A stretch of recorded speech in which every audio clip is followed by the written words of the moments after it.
Hi, Assalamualaikum warahmatullahi wabarakatuh. So, we are from Group 3, from Section 2. So, um, our group member is consist of 5 member. So, for the first one is Mohamad Amin with number metric DE220109. So, the second one is IQBAL, number metric is DE220206. And the third one is NAZMI, DE220203. And the fourth is FIRDAUS, DE220088. And the last one is me, Aiman Adam, the number metric is DE220154. So, Hi, Assalamualaikum warahmatullahi wabarakatuh. My name is Mohamad Adam bin Ahmad KHAIRI. My number metric is DE220154. So I will present on the introduction part, which is intro to impact of wind turbine on load flow stability. So wind turbine is the integration of wind power into power grid. So this transform electricity generation due to its abundant sustainability and decreasing cost. However, the variability and predictability of wind power pose challenges of flow stability. So the study examines the impact of wind turbine on voltage levels, power flows, and system stability. So the highlight is both the benefit and challenges of large-scale wind power integration. So this paper proposes solution to enhance grid stability amid increasing wind power penetration and also ensuring a secure and efficient power supply. Okay, I will present about the problem statement. So, this research aims to address the problem of integrated wind power system, steady-state stability analysis.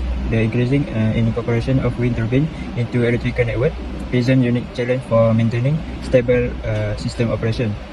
Wind generation is intermittent and affect the dynamic of the power system. A detailed analysis is necessary to ensure steady-state stability.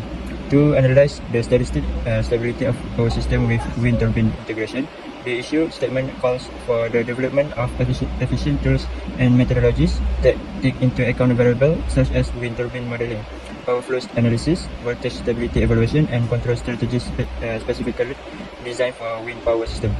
To enable the stable and effective integration of wind turbine into power grid, the purpose is to identify and address stability issues. So the common issue and frequently occur include is first voltage stability, second power imbalance, reactive power control, control strategy optimization, and lastly system protection. Thank you. Okay, next is about the objective. So the first objective is to investigate how wind power integration influence voltage stability and reactive power management. The second one is to identify specific scenarios or conditions under which wind turbines may cause stability issues in the power system. So the third one is to explore and evaluate different technologies and approach, such as energy storage system, flexible AC transmission system, and grid forming inverters to enhance load flow stability. For the last one is to conduct case study on real world power system with significant wind power integration to validate the finding. Thank you. Assalamualaikum and hi, my name is Mohamad bin FADZIL and my metric number is DA220206. And today I will present about literature review for my group.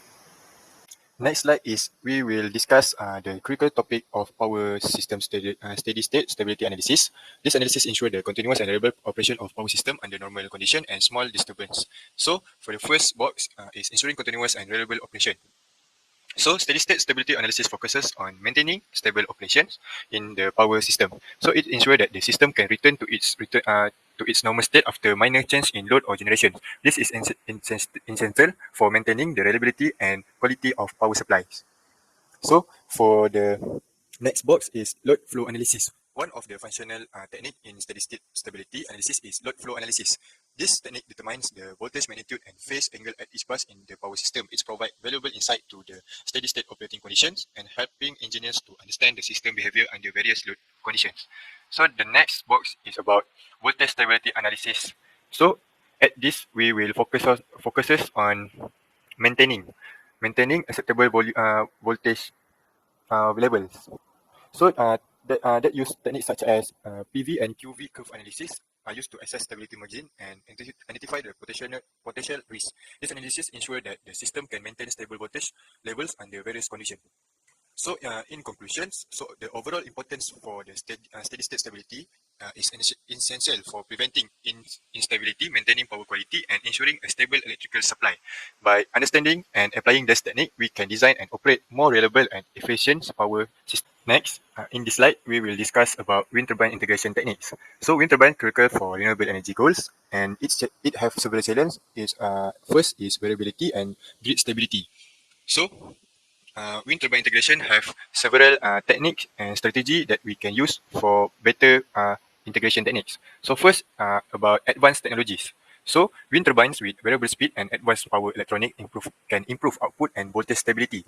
So the next technique is weekend compliance and standard. So strict adherence to grid regulations ensure turbines meet technical requirement for seamless integration.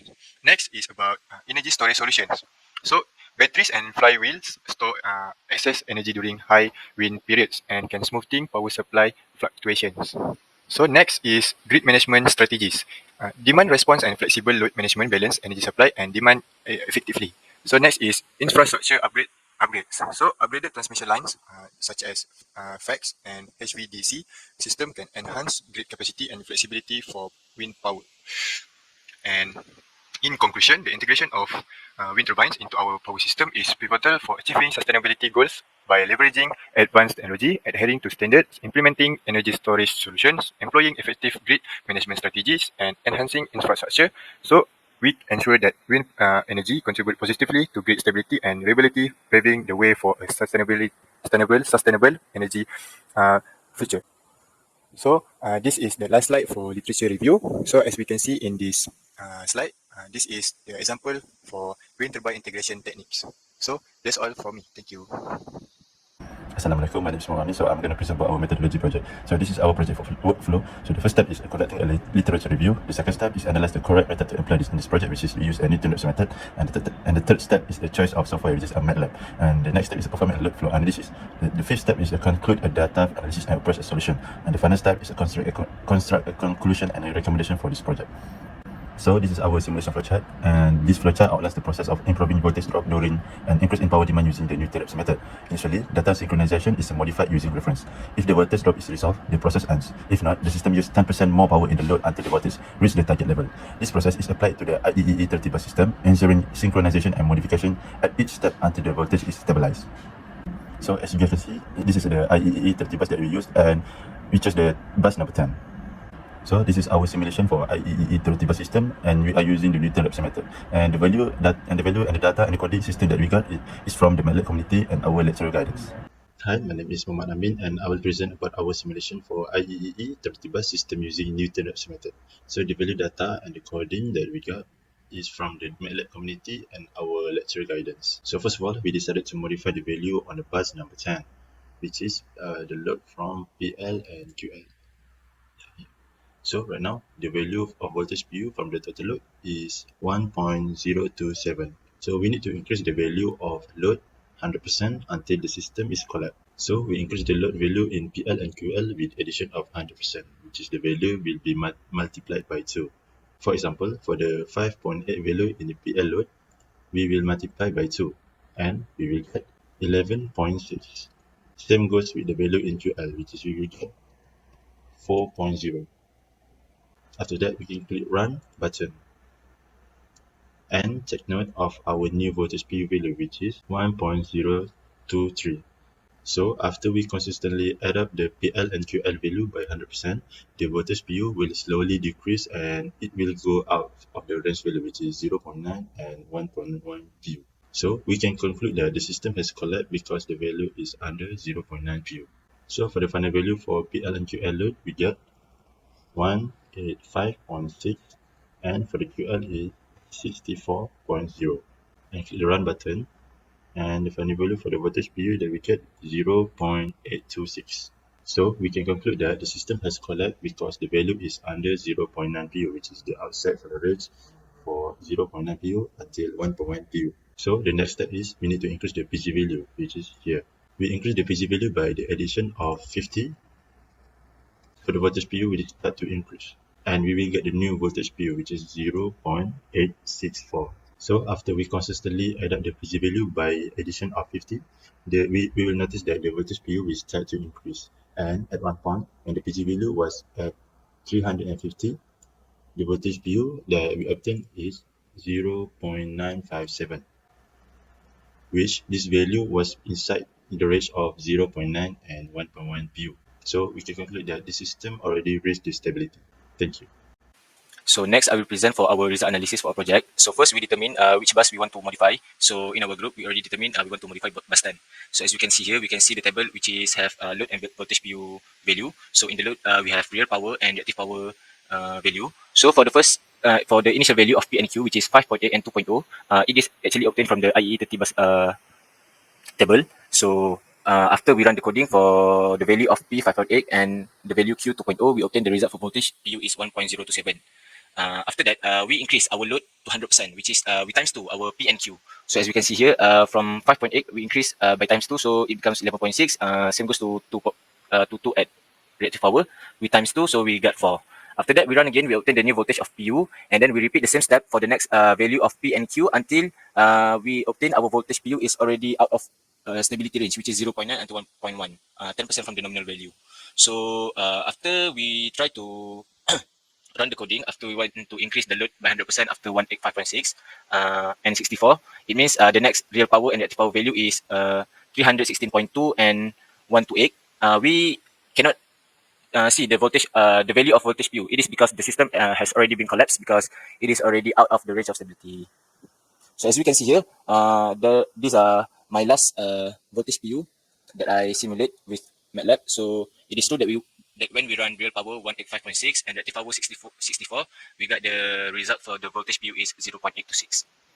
So the next one, we can see the two graph that we have here, which is real power versus voltage PU and reactive power versus voltage PU. So as we can see, this two graph here actually is gradually decreasing. Okay, that's all. So next, after the system has collapsed due to the excessive load, increasing the generating should help to restore the system stability. So as you can see here from the table, we start our generator value with 50%. So the voltage PU that we obtain is 0.864. After that, we gradually increase the generator value with the value of 50% until we get the highest peak of the voltage PU that we can get. So as we can see here, the increased generation can provide the additional power required to meet the higher load demand, which should help to raise the bus voltage magnitudes. So as we can see here, the voltage PU when we increase the generator is increasing. So the extent to which voltages recover will depend on the amount of generation increase and the system's overall configuration and limits. So as we can see here, this is the table for the generator graph versus voltage PU. It is increasing, and as we can see, the highest magnitude for the voltage PU that we obtained from our project is 0.957. And as we can see from the result from the coding, this is the proof that we get this value for 0.957. That's all for me. Thank you. So for the discussion part, this simulation of this project, we will use MATLAB software and the IEE30 bus system test data due to growth in one speed. Bus load demand doubled, resulting in a value voltage in per unit of is 0.829 to 6, 0.826. So the value within the possible range of 0.9 to 1.1. To address this, wind turbine energy was added to bus 10, increasing power generation from 5.8 megawatt until the voltage per unit reached 0.9 at 400% power increase. Ultimately, 350% wind turbine power has found optimal to meet the load demand within the possible voltage range. So, thank you. Okay, the last one is for conclusion. So, integrating wind power into current energy system is essential for a sustainable and eco-friendly future. Wind energy is abundant and increasingly affordable, but its unpredictability can affect power system stability and reliability, especially regarding load flow. So, for the load flow studies are vital in power system engineering to ensure stable voltage, efficient power distribution, and minimal loss. Wind turbine complicate these studies because wind power's variability disrupt traditional load flow method. This variability impact voltage, reactive power management, and overall system stability, requiring more advanced simulation model and scenario analysis. So this report highlight the benefit and challenge of large-scale wind power integration.